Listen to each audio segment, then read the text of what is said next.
This is Fox 26 News at 9. It's a cruel con. Imagine losing your pet, then paying hundreds of dollars to get it back. But your money goes to someone who lied about finding your pet. Tonight, Fox 26 investigates the lost pet scam. Good evening, I'm Anna Devlantis. And I'm Mike Barajas. First on Fox tonight, a cruel scam targeting people who have lost their pets. Some upset pet owners have turned into easy targets for people out to make easy bucks. Our reporter Randy Wallace joins us now with his First on Fox investigation. Randy? Mike, Anna, a dog or cat can quickly become a member of the family. Frantic pet owners will sometimes do just about anything to get that loved one back. They can be easy marks for some cruel con artists and the lost pet scam.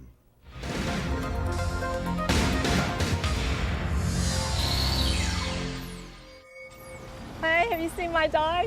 If I see him, I will find you. You seen that cool dog?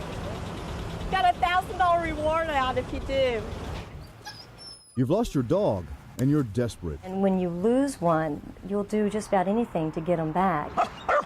You offer a reward, search the neighborhood, even stand on street corners. People roll down the window and say, you still haven't found your dog yet. Then one day you get the call you've been waiting for. I understand that this dog that I bought from this gentleman belongs to you. It happened to Linda Olson. Hello? A caller said he had Sammy, her Chihuahua, who disappeared weeks earlier. He said Sammy was with him in California. Did you lose the dog? And I said, yes. And he said, a little black Chihuahua, yes. And he said, well, we were visiting friends in Houston, and we bought a little Chihuahua at a grocery store, at Kroger. The man told Linda he and his wife were planning to take Sammy to Canada, where they lived the very next day. And I had to talk him into giving the dog back to me because they fell in love with him because he's so cute.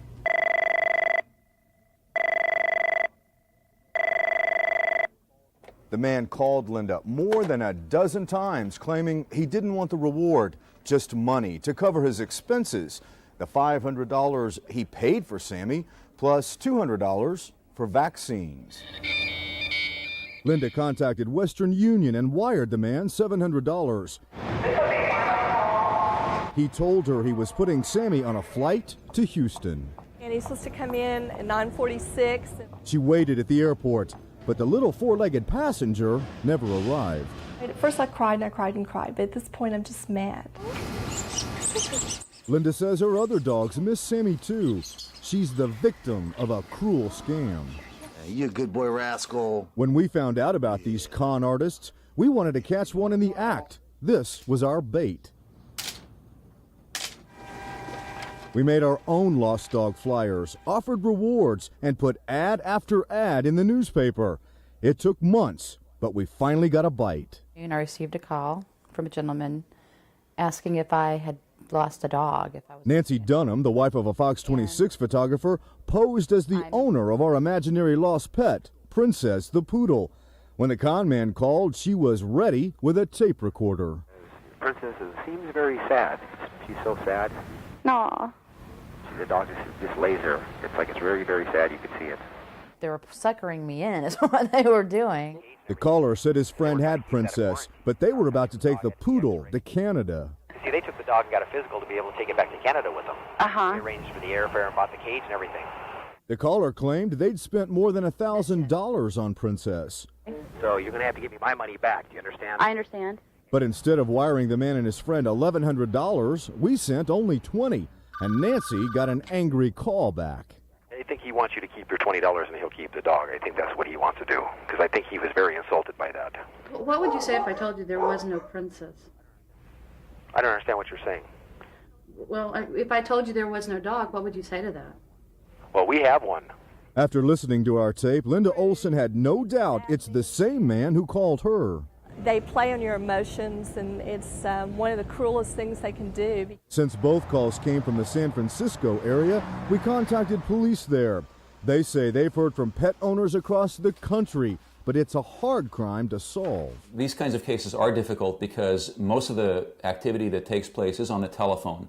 And it's very difficult, if not almost impossible, to prove the identity of someone that is on the telephone.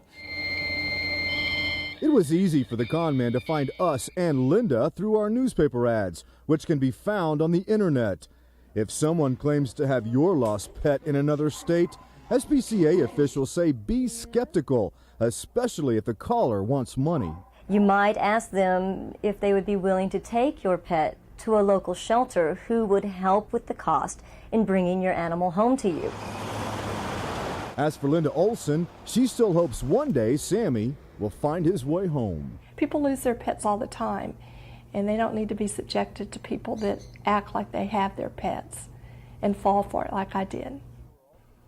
We were also contacted by a man claiming he had our lost dog in Phoenix, Arizona. He called and told us our dog somehow ended up in his moving van. We're told this moving van story is the most common ploy used by these con artists to separate pet owners from their money. Interesting scam. Hopefully people will recognize it now when they hear it. Thanks, Randy.